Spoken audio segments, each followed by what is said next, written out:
الحمد لله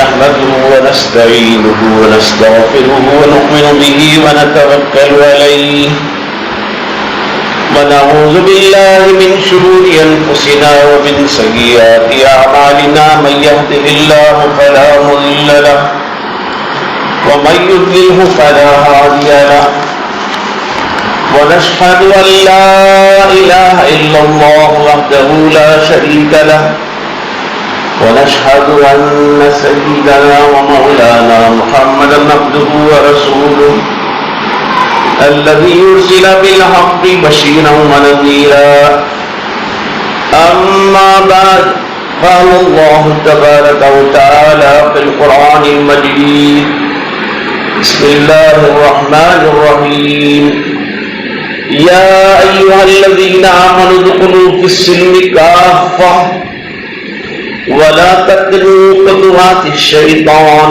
إنه لكم عدو مبين وقال النبي صلى الله عليه وسلم تسليما كثيرا كثيرا لا تقاطعوا ولا تدابروا ولا تباغضوا ولا تحاسدوا وكونوا عباد الله إخوانا رواه الترمذي اما بعد محترم دوستوں اور بزرگوں، بھائیوں اور دوستوں، اللہ جل شانہ نے اس پوری کائنات کو اپنے فضل و کرم سے بنایا ہے۔ یہ کائنات کا ایک ایک ذرہ اللہ کا بنایا ہوا ہے اور ساری مخلوقات بنی ہوئی ہیں۔ خالق و مالک صرف اور صرف اللہ ہے۔ ہم تمام مخلوق ہیں۔ مخلوق کو ہر ہمیشہ خالق کا اطاعت گزار فرما بردار ہونا چاہیے۔ خالق جسے جو دے وہ اس کا اپنا نظام ہے، وہ جس کو چاہے جو عطا فرمائے، وہ جس کو چاہے جو دے۔ مخلوق کو کچھ کہنے کا، پوچھنے کا اور اس کے بارے میں سوال کرنے کا کوئی حق ہی نہیں پہنچتا۔ بنی ہوئی چیز بنانے والے سے کوئی چیز پوچھ ہی نہیں سکتی، اس لیے کہ اس چیز بنی ہوئی ہے، اور بنانے والا یہ تمام تر قوتوں کا، طاقتوں کا تنہا تنہا مالک ہوا کرتا ہے۔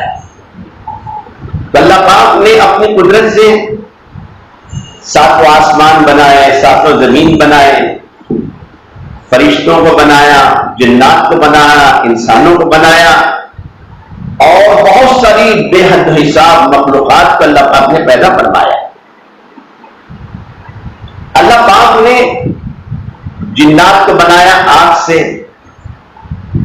فرشتوں کو بنایا نور سے، اور انسانوں کو بنایا مٹی سے۔ تو یہ تمام مخلوقات بنا دی گئی، اور اللہ پاک نے جس کے لیے جو چاہا وہ نظام قائم کر دیا۔ اب کسی انسان کو، کسی مخلوق کو، کسی جن کو، کسی فرشتے کو اللہ سے یہ پوچھنے کا حق نہیں ہے کہ فلاں چیز آپ نے کیوں کی اور فلاں کو آپ نے یہ کیوں دیا۔ وہ مالک ہے، مختار ہے، شہنشاہ کل ہے، وہ جسے جو چاہے عطا کرے۔ کسی مخلوق کو، خالق کو پوچھنے کا کوئی حق نہیں ہے۔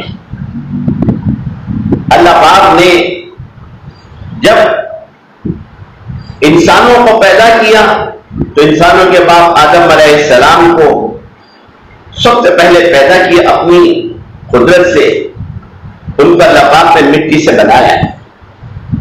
اس سے پہلے جنات بن چکے تھے، اور جنات سے پہلے فرشتوں کو بنایا گیا تھا، اور سب سے پہلے حدیث پاک میں آتا ہے اللہ پاک نے اپنے نور کے فیض سے اپنے نبی حضرت محمد صلی اللہ علیہ وسلم کے نور محمدی کو بنایا۔ اس وقت لوح قلم، عرش، فرش، جنت، دوزخ، جبرائیل، میکائیل، اسرافیل، عزرائیل، یہ ساری مخلوقات وجود ہی نہیں تھا۔ قدرت سے اپنے نور کے فیض سے اپنے نبی حضرت محمد نور محمدی کو پیدا فرمایا، جس کو حضرت مولانا اشرف علی تھانوی رحمۃ اللہ علیہ نقل فرماتے ہیں اپنی شہر آفاق کتاب نشر الدین کے اندر۔ تو یہ مخلوقات بنائی گئی اور جیسے چاہے اللہ پاک نے پیدا کیا، وجود بخشا۔ فرشتے یہ تمام کے تمام نور سے بنائے گئے جیسے سنایا گیا، اور جنات یہ آگ سے بنائے گئے، انسان یہ مٹی سے بنائے گئے۔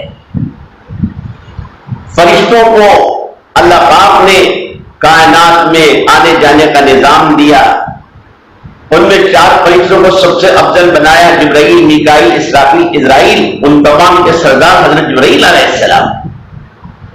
تو یہ فرشتے زمینوں پر آیا جا کرتے تھے، تو وہاں ان کو ایک بڑا خوبصورت بچہ نظر آیا، جس بچے کو انہوں نے آسمانوں پر اٹھا کر وہ لے گئے اور اس بچے کو اپنے ساتھ رکھا۔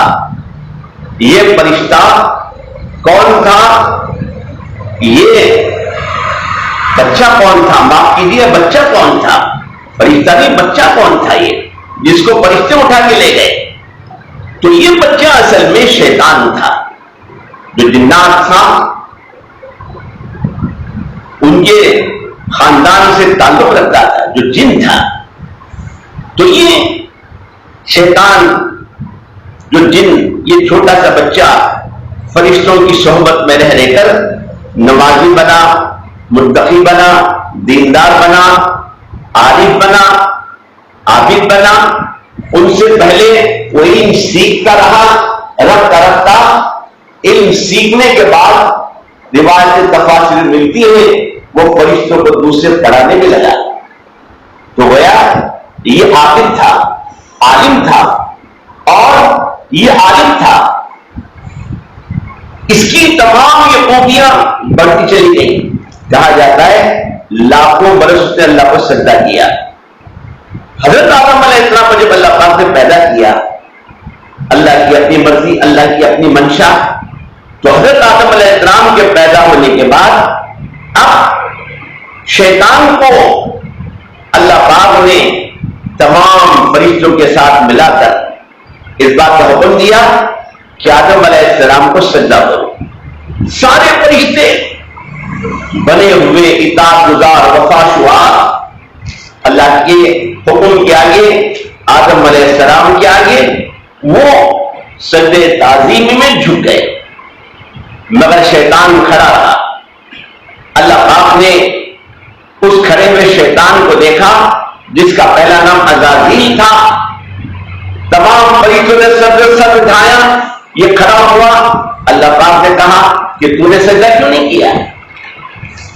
تو اس نے غلطی کی تھی، اگر وہ اپنی غلطی کا اقرار کرتا، کوئی عذر کرتا، اللہ پاک بڑا معاف کرنے والا، بڑا کرم و رحم کرنے والا، اس اللہ کا نظام اس کے لیے معافی کا شاید ہو جاتا، مگر اس نے بجائے معذرت کرنے کے، غلطی کو تسلیم کرنے کے، اللہ کے ساتھ اس نے حجت شروع کی۔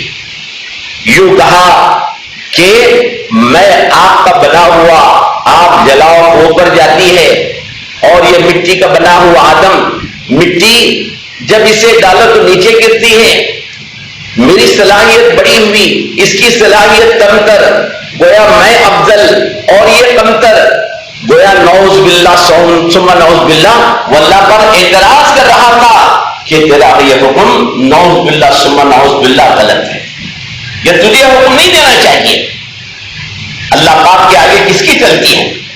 اللہ پاک نے یوں کہا فخرج، نکل یہاں سے، فإنک رجیم، تو شیطان ہے۔ اللہ قرآن مجید میں اور جگہ فرماتا ہے ابا واستکبر وکان من الکافرین، انکار کیا، تکبر کیا، ہو گیا کافروں میں سے۔ تو غلطی اس نے کی تھی، قصور اس نے کیا تھا، اللہ کی طرف سے اس کے لیے بربادی کا اعلان ہو گیا۔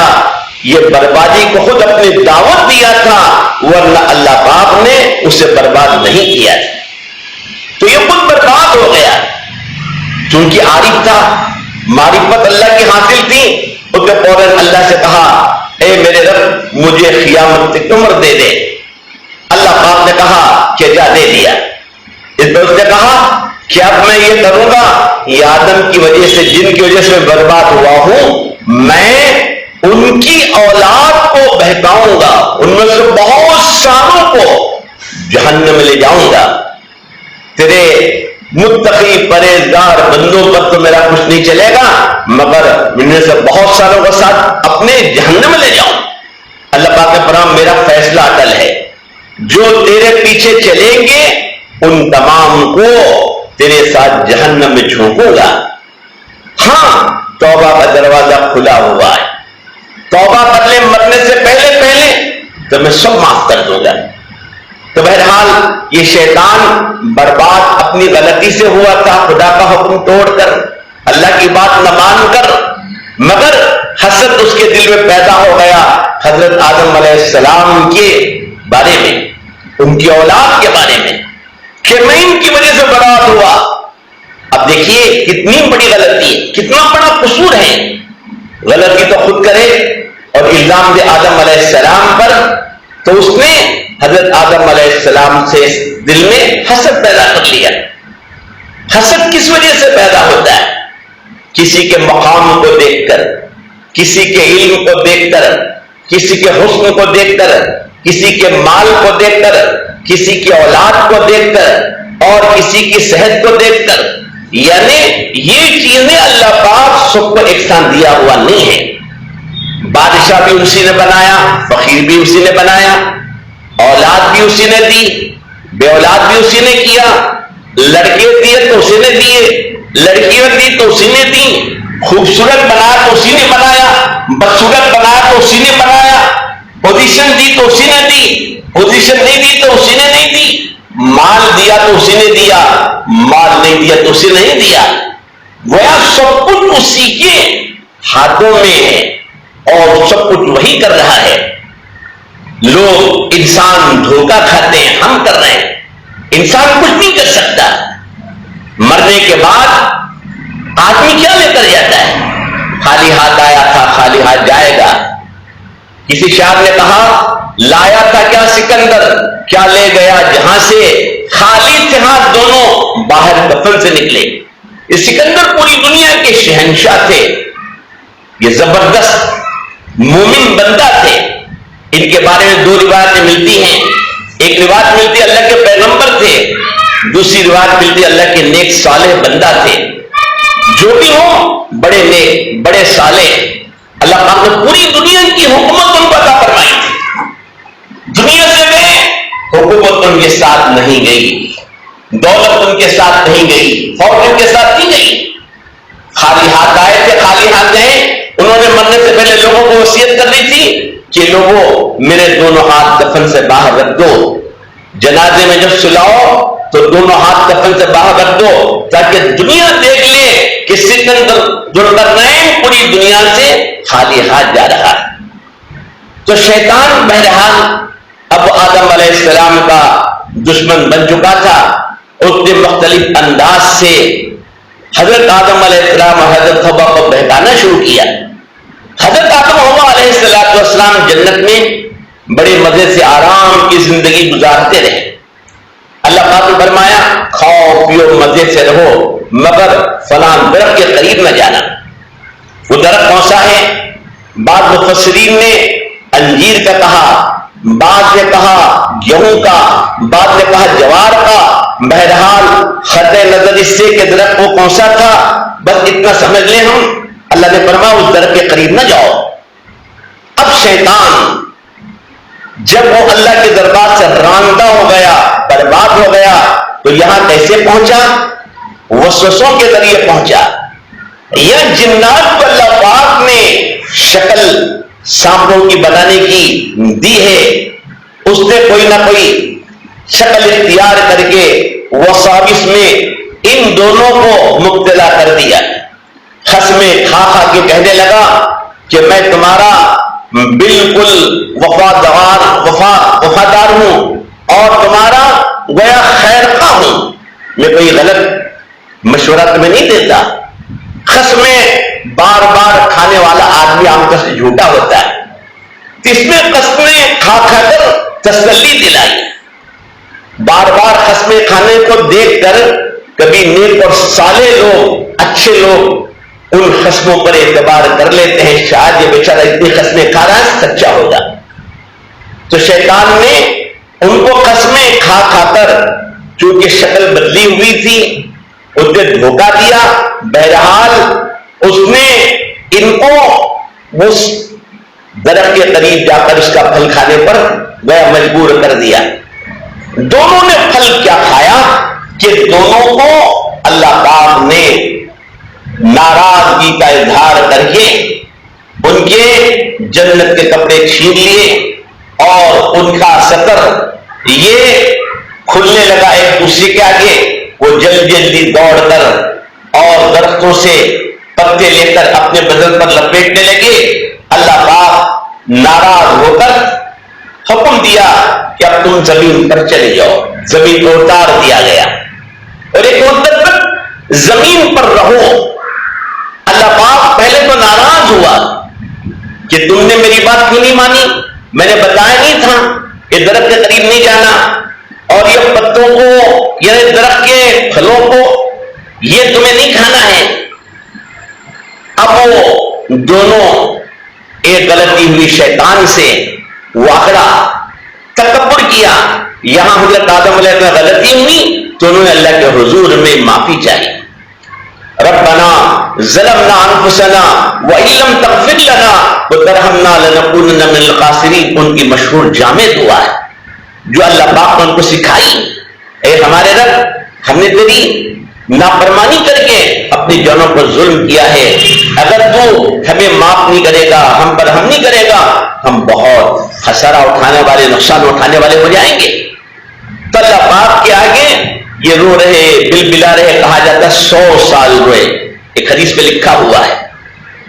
حضرت مولانا زکریا صاحب رحمت اللہ علیہ نے فضائل اعمال میں جگہ لکھا 40 سال آسمان کا سر نہیں اٹھایا.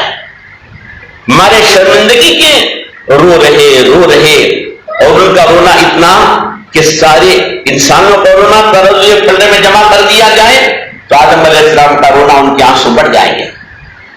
بہرحال اللہ پاک نے حضرت آدم علیہ السلام کو معاف کر دیا. تو یہ حسد یہ دنیا کا پہلا گناہ ہے. حسد کرنے والے ذلیل ہوتے ہیں. تو شیطان بھی ذلیل ہوا. آدم علیہ السلام توبہ کر کے، ان کی بیوی حضرت حوا توبہ کر کے ان کی عزت بڑھ گئی. اسی طرح حسد کا دوسرا واقعہ حضرت آدم علیہ السلام ہی کی اولاد میں آتا ہے. اللہ پاک نے حضرت آدم علیہ السلام، حضرت حوا علیہ السلام کو اولادیں دی اور ترتیب یہ تھی ایک ساتھ ایک مرتبہ ایک لڑکا ایک لڑکی پیدا ہوتے ہیں اور دوسرے موقع پر ایک لڑکا اور لڑکی پیدا ہوتے ہیں. تو پہلے لڑکا جو پیدا ہوا وہ لڑکا اور دوسری مرتبہ جو لڑکی پیدا ہوئی وہ لڑکی، یہ ایک دوسرے کے ساتھ نکاح کرتے ہیں. پہلا لڑکا دوسری لڑکی اور پہلی لڑکی دوسرا لڑکا. تو قابیل اور حابیل یہ دونوں بھائی. قابیل کے ساتھ جو لڑکی پیدا ہوئی وہ خوبصورت تھی. حابیل کے ساتھ جو لڑکی پیدا ہوئی وہ اتنی خوبصورت نہیں تھی. اب اللہ کے نظام کے موافق آدم علیہ السلام نے جب رشتہ کیا تو قابیل دل میں سلگنے لگا. حسد کی وجہ سے وہ انگارہ بن گیا. وہ باقاعدہ اعتراضات اس سے شروع کر دیے کہ میرے ساتھ جو بہن پیدا ہوئی وہ خوبصورت ہیں، اس کے ساتھ جو پیدا ہوئی حابیل کے ساتھ وہ بدصورت ہیں. میں اپنی بہن کو اس کے حوالے کیوں کروں، میں اس سے نکاح کروں گا. آدم علیہ السلام فرمایا کہ بیٹا، اللہ پاک نے جو حکم دیا ہے اس حکم کو مانو، ہماری تمہاری کامیابی ہے. ایسا کرو دونوں قربانی دو. جو قربانی اللہ کو پسند آئے تو سمجھ لو اللہ کی مرضی اور اللہ کی مرضی اللہ کی منشا اس کے ساتھ ہے. تو قابیل تھا پہلے ہی بدنیت، اس نے ردی اناج رکھا اور حضرت حابیل یہ ماشاءاللہ شکار کر کے انہوں نے ایک ہرن کو پکڑا اس کو قربان کر کے اس کا گوشت رکھا. پچھلے زمانے میں بتایا جاتا ہے کہ قربانی کی قبولیت کی دلیل یہ تھی غیب سے آگ آ کر اس قربانی کی چیز کو جلا دیتی ہے تو قبولیت کی نشانی تھی. تو حضرت حابیل کی قربانی مقبول, نیت ان کی درست, نیت ان کی سچی, تو قابیل کی قربانی مردود ہو گئی. نکاح ہو گیا. نکاح ہونے کے بعد اب قابیل دل ہی دل میں یہ ٹھان چکا تھا کہ میں اب ختم کر دوں حابیل کو تو اس کی بیوی میری ہو جائے گی. تو حابیل سے کہا بھی کہ میں تجھے زندہ نہیں چھوڑوں گا. حابیل نے کہا کہ بھائی میرا کیا قصور ہے, حکم اللہ کا ہے. اللہ نے جو چاہا تجھے دیا, جو چاہا مجھے دیا, میں اللہ کے پر راضی ہوں. اس نے کہا کہ نہیں تیری وجہ سے میری خوبصورت بہن مجھے نہیں ملی. اس نے حضرت حابیل کو یوں کہا میں تجھے قتل کروں گا. حضرت حابیل نے کہا آپ جو چاہے کر لیجئے مگر میں آپ پر ہاتھ نہیں اٹھاؤں گا, میں کوئی غلط کام نہیں کروں گا. موقع تلاش کر کے اس بدبخت نے حضرت حابیل کو ختم کر دیا, شہید کر دیا. ان کے سر پر بڑا پتھر ڈال کر اس نے ان کو ختم کر دیا, شہید کر دیا. شہید کرنے کے بعد چونکہ پہلا انسان دنیا میں مرا تھا, قرآن کہتا ہے ان کی ناش کو وہ لیے پھر رہا تھا, سمجھ نہیں آ رہا تھا کیا کروں. اللہ پاک نے 2 کووں کو بھیجا. ایک کوا دوسرے کوے کے ساتھ جھگڑنے لگا, یہاں تک کہ ایک کوے نے دوسرے کوے کو مار دیا تو مرے ہوئے کوے کو زمین کھود کر اس نے دفن کر دیا جو زندہ کوا تھا. تو اس پر حابیل نے سر اٹھ لیا کہ میری عقل کو اس کوے کے برابر بھی نہیں. اس نے اپنے بھائی کو دفن کر دیا. تو یہ برباد اس طرح ہوا. حدیث پاک میں آتا ہے کہ زمین سے زنجیریں نکلی, ان زنجیروں سے جکڑ لیا. نبی کریم صلی اللہ علیہ وسلم نے فرمایا کہ قیامت تک عذاب میں مبتلا ہے, قیامت تک عذاب میں مبتلا ہے. اور حضور پاک صلی اللہ علیہ وسلم کی حدیث میں آپ نے ارشاد فرمایا جس کا مفہوم ہے کہ دنیا میں جو بھی اچھا طریقہ شروع کرے گا جو قرآن حدیث کے موافق ہو, شریعت کے دائرے میں ہو, اس کا ثواب اسے دیا جائے گا. اور جو غلط طریقہ دنیا میں شروع کرے گا تو وہ غلط طریقے کا وبال اسی کے سر پر ہوگا. دنیا میں جتنا فساد ہو رہا, گڑبڑ ہو رہی, خط و غارت گیری ہو رہی, وہ سب کرنے والوں کو اس کا جواب دینا ہے, اس کی پکڑ ان پر آئے گی دنیا میں بھی آخرت میں بھی. مگر حابیل چونکہ یہ بربادی کا شروع کرنے والا تھا, اب اس کے لیے یہ اللہ کے حکم ہے کہ سارے گناہ کرنے والوں ان کے گناہ کا, خط و غارت گیری کا, پکڑ کا معاملہ ہوگا, اس کا ان کو بدلہ دیا جائے گا. حابیل کے سر پر مجموعی طور سے سب کے گناہ لادے جائیں گے جو خط و غارت گیری کے. اسی طرح اور آگے بڑھے تو حضرت یوسف علیہ السلام اللہ کی جلیل و قدر پیغمبر, اللہ پاک نے یعقوب علیہ السلام کو ایسا نیک و صالح لڑکا عطا فرمایا تھا. یعقوب علیہ السلام بیٹے اسحاق علیہ السلام کے, وہ بیٹے ابراہیم علیہ السلام کے. اللہ پاک نے حضرت یعقوب علیہ السلام کو 12 بیٹے دیے, 12 بیٹے, اور ان کی 2 بیویاں ہیں. ایک بیوی سے حضرت یوسف علیہ السلام اور بنیامین, باقی حضرت بھائی دوسری بیوی سے. حضرت یوسف علیہ السلام سے یعقوب علیہ السلام بڑی محبت کرتے تھے. بعض موقع پر باپ اپنی بعض اولادوں سے بڑی محبت کرتے ہیں, ان کی بعض خصوصیات ہوتی ہیں, ورنہ ماں باپ سب کے ساتھ ایک ساتھ سلوک کرتے ہیں. بعض کی اطاعت اور ان کا علم, ان کی عقل, ان کی فرما برداری, ان کی اطاعت, یہ ایسی چیزیں ہیں جو ماں باپ کے دل میں گھر کر جاتی ہیں. تو حضرت یوسف علیہ السلام شروع ہی سے بڑے اطاعت گزار, فرما بردار اور بہت ہی نیک اور بہت ہی صالح. تو دوسرے بھائی بجائے اس کے کہ جو خوبیاں ان کے اندر ہیں وہ خوبیاں اپنے اندر پیدا کرتے, اپنے والد محترم کی عزت اور احترام, اطاعت اپنے بھائی یوسف علیہ السلام کی طرح کرتے, ان کے دل میں حسد پیدا ہوا. ہمارے ابا جان ہمیں چھوڑ کر ہم طاقت والے ہیں، بڑے ہیں، یہ یوسف سے اتنی محبت کیوں کرتے ہیں؟ کیا کرو؟ ان کو قتل کر دو، یہ ان کو کسی کنویں میں ڈال دو، یہ شہر بدر کر دو۔ کبھی اس کی انہوں نے سوچی؟ پھر یہ کہا کہ نہیں، قتل کرنا مناسب نہیں ہے، چلو کسی ویران کنویں میں ڈال دو۔ تو اپنے باپ یعقوب علیہ السلام کے پاس آئے اور جو کہا باجی آپ کو یوسف کو ہمیشہ اپنے ساتھ رکھتے ہیں، اپنے نظروں سے حضرت یعقوب علیہ السلام کو دور نہیں کرتے ہیں، آپ ان کو بھیجیے ہمارے ساتھ، ہم ان کو لے جائیں گے، ان کے ساتھ کھیلیں گے، ان کے ساتھ تفریح کریں گے۔ حضرت یعقوب علیہ السلام نے کہا کہ نہیں نہیں، اسے میں ساتھ کیسے بھیجوں تمہارے، اور ہو سکتا ہے کہ تم اسے لے جاؤ اور تم کھیل کود میں مصروف رہو اور کوئی بھیڑیا آئے، اس بھیڑیا کئی حالوں کو پکڑ کے اس کو مار دے یا اس کو زخمی کر دے یا وہ اسے کھا ہی جائے۔ تو یہ میرے دل میں خوف ہے۔ بات تفاصیر میں آتا ہے کہ حضرت یعقوب علیہ السلام نے دیکھا تھا ایک خواب کہ بھیڑیا حضرت یوسف علیہ السلام کو پکڑ کر لے جا رہا، واللہ عالم بالصواب۔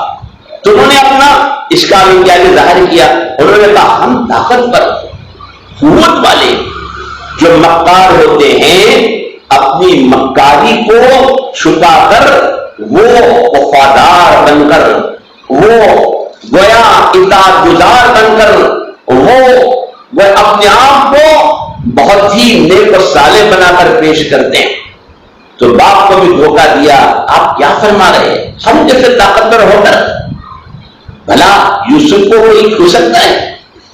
تو حضرت یعقوب علیہ السلام نے ان کو ساتھ بھیج دیا، یہ لے گئے، راستہ بھر ان کو ڈانٹتے رہے، لپٹتے رہے، سخت و سست کہتے رہے اور پتہ نہیں ان کے ساتھ کیا کیا برا سلوک کیا، یہاں تک کہ ان کو ایک کنویں میں ڈال دیا۔ کنویں میں ڈال کے اب یہ سمجھا ویران کنواں ہے، چلو قصہ ختم ہو گیا، ویران کنویں میں یہ بھوکا پیاسا اندر مر جائے گا اور ختم ہو جائے گا، ایک دو دن کی بات ہے، یا پھر ہو سکتا ہے اندر کوئی سانپ ہو، کوئی اور موذی جانور ہو جو اس کو کاٹ دے، قصہ ختم ہو جائے گا۔ یہ اپنی اس کارروائی پر گویا خوش ہو کر واپس آ رہے تھے، ابا کے آگے بہانہ بناتے ہوئے۔ عشاء کی نماز کے بعد آئے اس دن جس دن ان کو ڈالا تھا کنویں میں، اور ابا کے آگے روتے ہوئے آئے، کیسے مکار ہیں، اپنے بھائی پر اتنا بڑا ظلم کیا، اور روتے ہوئے باپ کے پاس آئے، ابا جی آپ کا گمان صحیح نکلا، ہم ذرا کھیلنے میں لگ گئے، بھیڑیا آیا اور وہ بھیڑیا ان کو کھا گیا۔ پھر کرتا وہ دکھایا جس کرتے پر ایک جانور کو ذبح کر کے خون لگا دیا تھا۔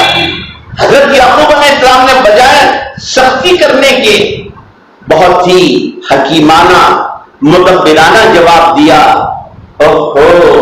ایسا معلوم ہوتا ہے کہ وہ بھیڑیا بڑا عقلمند سمجھدار ہے جس نے کرتا اتار کر میرے بچے پر حملہ کیا۔ اگر کرتے پر حملہ کیا ہوتا کرتے کے ساتھ تو کرتا بھی پھٹا ہوا ہوتا، تو کرتا پھٹا ہوا نہیں ہے، اس کا مطلب ہے کہ بھیڑیا بڑا سمجھدار ہے۔ بات آئی گئی ہو گئی، اب ایک مدت گزر گئی۔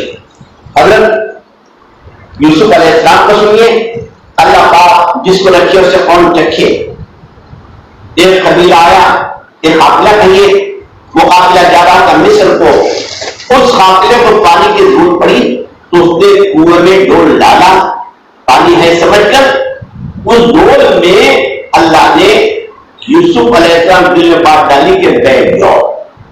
تفاسیر میں یہ لکھا ہے کہ حضرت یوسف علیہ السلام کو جبرائیل علیہ السلام نے آ کر کنویں میں سنبھالا تھا، وہاں ان کی حفاظت کی تھی، وہاں وہ جتنے دن رہے ان کے لیے نظم کیا تھا کھانے پینے کا۔ یہ بات اللہ نے کی جاری کہ اس ڈول میں سوار ہو جاؤ، اور ڈول میں سوار ہو گئے۔ اب وہ ڈول جب اوپر کھینچا تو قافلے والوں نے دیکھا کہ اس میں تو پانی نہیں ہے، مگر یہ خوبصورت نوجوان لڑکا ہے۔ وہ خوش ہو گئے۔ اس زمانے میں انسانوں کو خریدا اور بیچا جاتا تھا کہ چلو پانی تو نہیں ملا، یہ بڑا خوبصورت لڑکا غلام ملا ہے، ہم لے جا کر مصر اور بیچ دیں گے۔ تو ان کو لے گئے